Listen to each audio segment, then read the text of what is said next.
I think it's the first time I've ever spoken to Colton. He seems like a pretty cool dude. What's it like having a guy like that, not the heart and soul of the team, but to be the catcher, the everyday guy? What's it mean to you guys? He's more, like, he's not your typical catcher where he'll get into you. He's just a really laid-back guy, and I think especially for me, I need that because I'm a very ramped-up dude, and he does a good job about just keeping me calm. I think he's good. He does a tremendous job back there blocking the ball, framing pitches, getting pitches for you, and just keeping you in the game, and especially with the bat. He's absolutely raking this year, and couldn't be happier for him.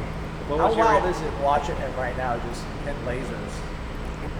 I mean, at this point, it's just ridiculous. It's just like this kid can't not be hot right now. He's all for the best for him. What was your reaction when you saw him hitting left-handed for the first time? Like, was that kind of a surprise, or what was your reaction? Wasn't even much reaction. I just didn't even know who was at the plate, and then just saw him peppering balls off the wall and go up there, and it's Colton. It's like, well, good for him. And it's like I didn't know what he was doing. I thought he was just messing around that day. After the last 2 years, how much fun has it just been to get back out there in the competitive arena and just battle against other teams? I mean, it's a really good feeling. I mean, the last 2 years have been extremely long. I think the hardest part going through it is going from knowing that I'm not okay and going out there day in, day out, keeping with it, and then now especially knowing on days I'm not going to feel 100%, I got to still go out there and compete with what I have that day. If I don't feel that good, I still got to go out there and get outs. What's the process of maybe trusting your arm after such a long recovery? Just sticking with it, and I mean it's easier said than done. I kind of think one day or an outing, whatever it may be, it just clicks. That one day where it's like, I'm fine. I think you just got to go through it and stick through it, all the hardships and everything, and just keep going. There's no really short, quick way. At least for me, it wasn't.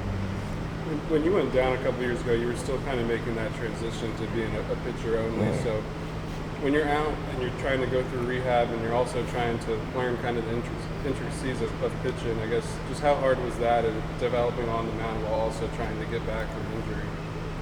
I mean, it was really hard. I think for me, I mean, I just need reps. I haven't done it that much. I mean, I did through maybe 6 innings in high school, and then that fall I was throwing, and then it got hurt.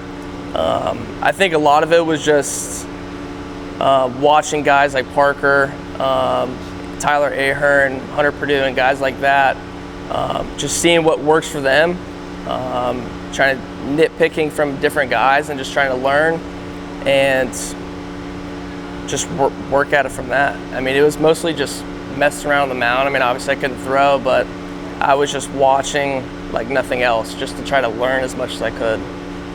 Just from being out here the last 2 years and watching you go through it, it just seems like you're very routine oriented. I guess just how important was sticking to your routine for you?